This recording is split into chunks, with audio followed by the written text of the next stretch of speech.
Aujourd'hui, mercredi, c'est les moins de 18 ans qui font la loi et qui sont les rois. Mais attention, qu'ils soient petits, jeunes, ados, prépubères, collégiens, gamins, minots, si aujourd'hui ils font leur cinéma, c'est bien parce qu'ils aiment ça. Il faut que je fasse quelque chose d'artistique parce que je suis une merde dans tout ce qui est travaux pratiques et tout. Ça c'est vrai. Hein. Non Vivi, tu t'en vas là. On a dit les moins de 18 ans. Mais c'est bon, j'y vais. Allez, tu dégages. Oh là là. Mais tu sais quoi, moi j'en ai marre de ce Festival of Cours parce qu'il n'y a que des vieux. J'en ai même rencontré un, il a monté son festival de court-métrage en 1979. T'imagines? Le siècle dernier quoi, le machin. Bon, c'est vrai qu'au final c'est devenu l'un des plus grands festivals du monde. Mais bon, bonjour la globalisation quoi. T'as pas l'air de me croire, hein? Tu me crois pas? Bah si tu me crois pas, t'as qu'à aller le rencontrer et puis t'as qu'à lui demander, t'es plus malin que tout le monde toi.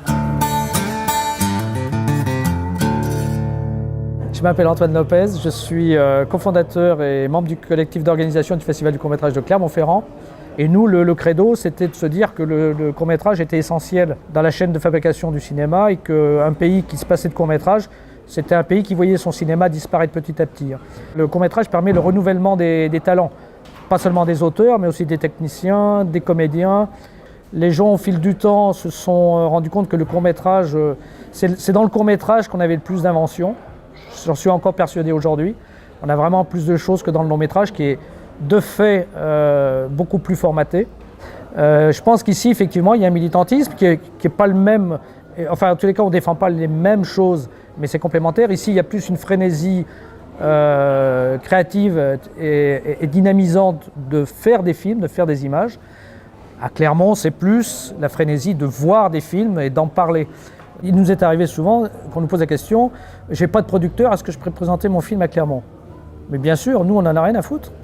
Nous, on regarde tout. Un film qui était fait avec l'argent de la grand-mère ou qui était fait sans argent, ou un film qui était fait avec plusieurs centaines de milliers d'euros, nous, on regarde tout. Ce qui nous intéresse, c'est le film. Si on s'occupe de court-métrage et qu'on ne s'intéresse pas au côté sauvage, comme on a dit tout à l'heure, c'est qu'on n'a rien compris au court-métrage. Oui, bon bah c'est bien de militer pour les générations futures, mais enfin le futur c'est nous, et nous c'est eux. Et eux, ils montrent leur film demain au kino, je sais plus trop, ils l'ont monté tout seul et contre tous, et voilà, c'est déjà bien, c'est déjà tout, tu peux arrêter de me suivre. T'arrêtes? J'accompagne un groupe de lycéens qui sont venus sur le festival pour faire 2 kinos. Et on est accompagné donc par Olivier et par Marketa qui viennent intervenir, les aider, leur apporter toute leur expérience, tout leur savoir-faire. Comment ça se passe la collaboration? En fait, c'est que j'essaie de leur laisser le plus de place possible et juste de corriger le tir quand j'ai l'impression que ça prend une direction qui va soit faire perdre du temps, soit frapper un mur à un moment donné.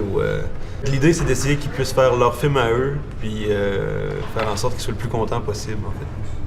Ouais. Mais tu sais, ils arrivent là et ils n'ont aucune idée, quoi. Donc là, en plus, cette année, on leur a donné un thème, c'est l'eau.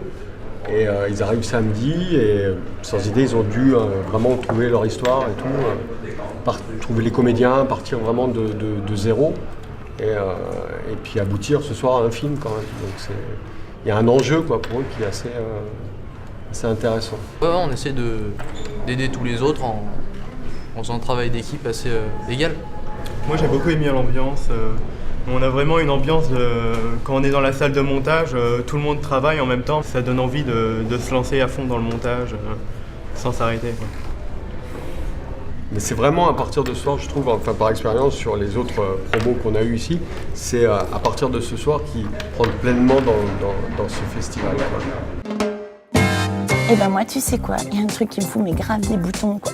C'est qu'on me prenne pour une débile en informatique. Parce que moi, l'informatique, eh ben je m'en fous, mais complet, quoi. Et c'est pas un pauvre yak qui va changer quelque chose, t'as compris? Je m'en fiche, l'informatique, je m'en fiche. Bonjour, bienvenue à la Minute Yak. Aujourd'hui, nous allons voir avec Emmanuel Pampuri ce qu'est un DSLR. Bonjour Manu. Salut Aline. Alors écoute, moi j'ai une question, j'y comprends rien. C'est quoi le DSLR? DSLR, c'est un Digital Single Lens Reflex, qui veut dire appareil photo réflexe, ni plus ni moins. Voilà. Donc c'est une mode qui est apparue En octobre 2008, date à laquelle Canon sortit le 5D Mark II, appareil qui révolutionna le cinéma et la prise de vue. Voilà. Et est-ce que tu as un exemple à nous montrer? Est-ce que tu as un appareil? J'ai un petit bijou que j'adore qui s'appelle le GH2 qui est équipé d'un objectif à effet qui s'appelle un toy lens. C'est ça. Alors je vais te filmer, tu vois, comme ça. Je fais un petit réglage, voilà. Donc ici, voilà, on va pouvoir voir la différence de l'image d'Erwan. Erwan, si tu te mets à côté de moi, tu vois, tu filmes Aline là dans la lumière, on a des jolis yeux dans la jolie lumière.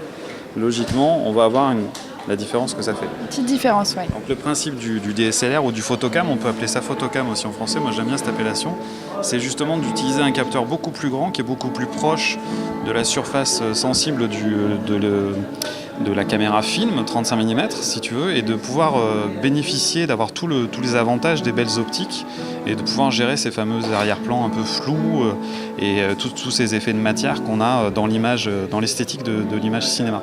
Et alors moi en fait je me pose une question. Ouais. Ces mécanos là-bas, c'est quoi? C'est une secte très très étrange, c'est les DSLR Rigus en fait, c'est justement les fans de DSLR qui passent leur temps à essayer de bricoler des systèmes d'accroche pour porter leurs appareils photo, parce que ça reste un appareil photo, c'est pas une vraie caméra, et si on lui met pas plein d'accessoires, on n'a pas du tout la même ergonomie, c'est relativement inutilisable tel quel en fait. Donc souvent on assiste à ce genre de scène, à des gens qui bricolent, qui rajoutent de la ferraille, des trucs en mousse pour essayer de faire comme si c'était une caméra. Ça c'est vraiment pour les passionnés, j'imagine. Super. Je crois qu'on a tout compris, hein. Merci Manu, et à la prochaine dans une nouvelle Minute Yak. Tu vois, c'est pas compliqué, faut goûter avant de dire que t'aimes pas. Ouais, et toi t'es pas mon père, et si tu veux goûter quelque chose, y a mon chat, il a fait des bien belles et des bien longues. Ok Vivi, ne te fâche pas, parce que si tu le prends comme ça, demain, tu n'iras pas voir la projection du cours Roland de Bruno Roland à 17h au salon des gouverneurs, hein, comme ça t'éviteras l'indigestion de petits fours, comme la dernière fois, et puis le champagne, hein. On avait dit une goutte, pas un litre, d'accord? C'est comme le concert à 21h30 de David Snook, c'est dans tes rêves que tu l'écouteras. Bon allez hop, c'est tout pour aujourd'hui. Oui, c'est déjà beaucoup. Tu m'énerves, tu peux pas rentrer chez toi là?